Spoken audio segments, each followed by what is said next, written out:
Assalamualaikum warahmatullahi wabarakatuh. Perkenalkan, nama saya Carlo Ramanto, CGP Rekomendasi Angkatan 9. Di sini saya akan melakukan pra-observasi dengan Ibu Tri Purnamarita. Assalamualaikum Bu Tri. Waalaikumsalam. Gimana kabarnya hari ini? Alhamdulillah, luar biasa. Siap ya kita lakukan observasi ya, pra-observasi ya. Bu Tri, sebelum melaksanakan kita observasi, Bu Tri mau nanti melaksanakannya itu pelajarannya apa? Sebelumnya Pak Katro, saya kita di sini saya sebagai wali kelas 4 di SD Jalan 2. Jadi di sini juga saya sebagai coachnya Pak Katro. Nantinya saya akan melakukan pembelajaran di kelas nantinya ketika Pak Katro melakukan supervisi. Nanti pada pelajaran matematika Pak Katro. Jadi pada pelajaran matematika pada unit 4 Pak Katro. Jadi nanti Ibu mau kita supervisi pelajaran matematika itu ya, Iya. unitnya 4 kayak gitu. Tujuan pembelajarannya apa ya? Jadi tujuan pembelajaran pada nantinya pembelajaran nanti yang pertama ini kan unit 4 tentang pecahan Pak Kano. Jadi yang pertama peserta didik mampu memahami baik pecahan khususnya pecahan murni, pecahan tidak murni dan pecahan campuran. Terus yang kedua peserta didik mampu menganalisa apa itu pecahan murni, pecahan tidak murni dengan pecahan campuran. Dan yang ketiga peserta didik juga bisa merubah, nantinya mampu merubah dari bilangan pecahan ke bilangan desimal ataupun sebaliknya seperti itu. Jadi peserta didik nantinya bisa merubah pecahan desimal bilangan pecahan desimal Oke, Bu Tri, mengenai materi sudah dijelaskan dan tujuannya juga. Ini memperhatikan strategi nanti di lapangan, Bu Tri akan seperti apa masalah strategi? Jadi strategi nantinya yang akan saya lakukan itu memakai pembelajaran dengan kelompok. Jadi di sini saya akan melakukan pembelajaran berdiferensiasi. Jadi sebelum melakukan pembelajaran berdiferensiasi dengan pembelajaran anak-anak berkelompok, itu saya sebelumnya melakukan observasi terlebih dahulu. Jadi observasinya atau pengamatan dari mana ketika melihat kebiasaan anak-anak sehari-hari. Wajar dong Pak, karena ada dalam sekelas pasti ada yang namanya anak ada yang diam, ada yang aktif. Jadi saya melakukan observasi terlebih dahulu. Terus yang kedua, nantinya pada saat pembelajaran di kelas ketika Bapak melakukan observasi, saya melakukan anak-anaknya itu kan melakukan secara berkelompok. Jadi mereka nanti akan melakukan diskusi bagaimana mereka bekerja sama antara teman satu dengan teman yang lainnya dalam satu kelompok.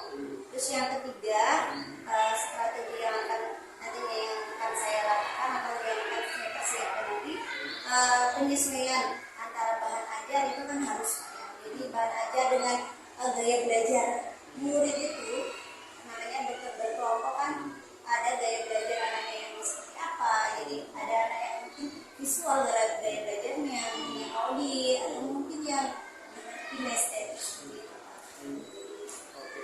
Jadi di awal Ibu sudah melakukan strategi melalui asesmen diagnosis Bu ya. Iya. Jadi diagnosis dulu, lalu belajar dan menilai mahasiswa ini. Yang kedua itu akan menilai tadi mengenai pembelajaran ini tadi Bu ya. Oke, itu mengenai strategi pembelajaran. Sekarang kita bicara tentang area yang mau dikembangkan. Jadi area pengembangan dalam pembelajaran nantinya itu yang pertama siswa harus aktif. Jadi kalau ketika belajar siswanya tidak aktif, nanti stuck, maksudnya tuh ya susah. Makanya bagaimana kami tahu anaknya perform atau enggak. Jadi siswa nanti diharuskan harus aktif. Jadi ketika saya memberikan pertanyaan, siswa harus aktif. Jawabnya kelompoknya dari kelompok yang A, B, C, D. Jadi siswanya harus aktif di sini. Yang kedua, kerjasamanya juga harus dibangun dari mereka karena berkelompok kayak gitu Pak. Jadi kerja kelompok dari mereka itu selama bekerja sama, mereka juga harus bisa juga percaya diri. Kepercayaan dirinya mereka juga harus bisa dibangun.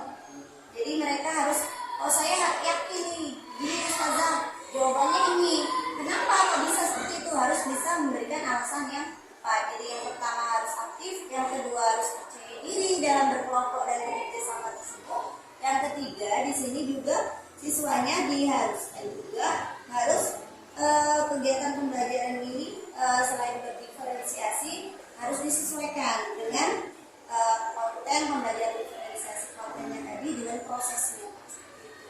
Oke, mengenai yang disampaikan Menteri tadi, siswa harus aktif. Stimulus apa yang diberikan? Misalkan siswa harus aktif.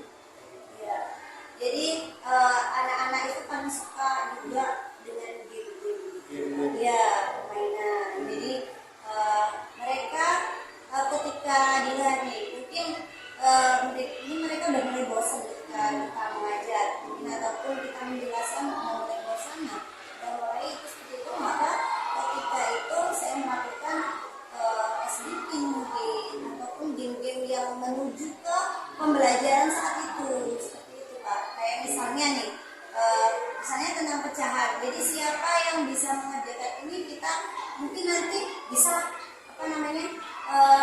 di depan ataupun dikasih mungkin bisa juga dikasih reward gitu. Iya, jadi reward nanti bisa reward.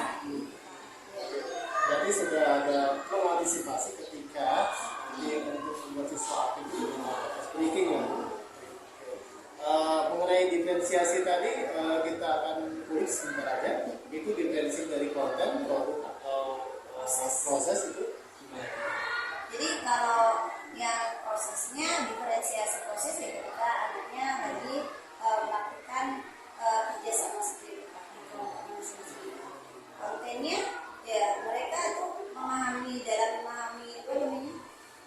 pembelajaran tentang pecahan tersebut ngerti atau enggak, dan dibuktikan dengan apa? Dengan hasilnya. Hasil mereka misalnya mengerjakan atau mengerjakan apa yang saya berikan tugasnya dari kelompok-kelompoknya itu udah ngerti atau belum.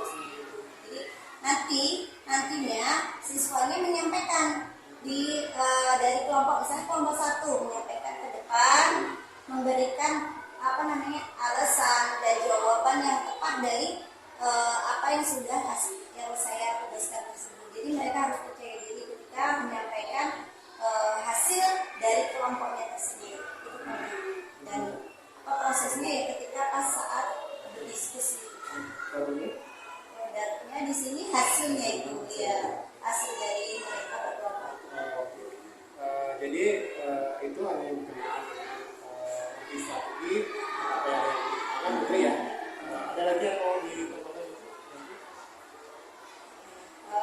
Ini ketika refleksi dalam pembelajaran juga kan namanya belajar, refleksi itu butuh karena refleksi di sini untuk apa? Biar untuk melihat sudah seberapa persenkah kita menyampaikan apa yang mereka tuh dalam pemahaman tentang apa yang kita sampaikan itu sudah seberapa persenkah itu dari mana, dari refleksi di akhir Pak. Jadi refleksi ini juga harus diperlukan dalam setiap pembelajaran kegiatan belajar mengajar.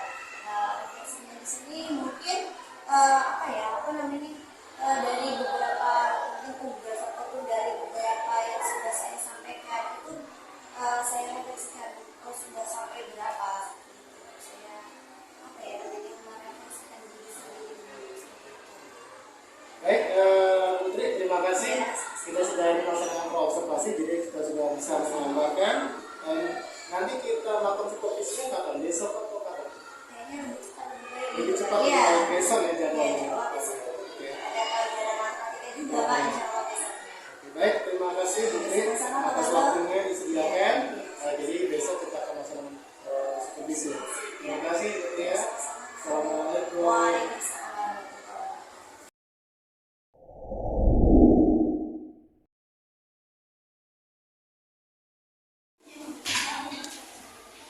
Assalamualaikum.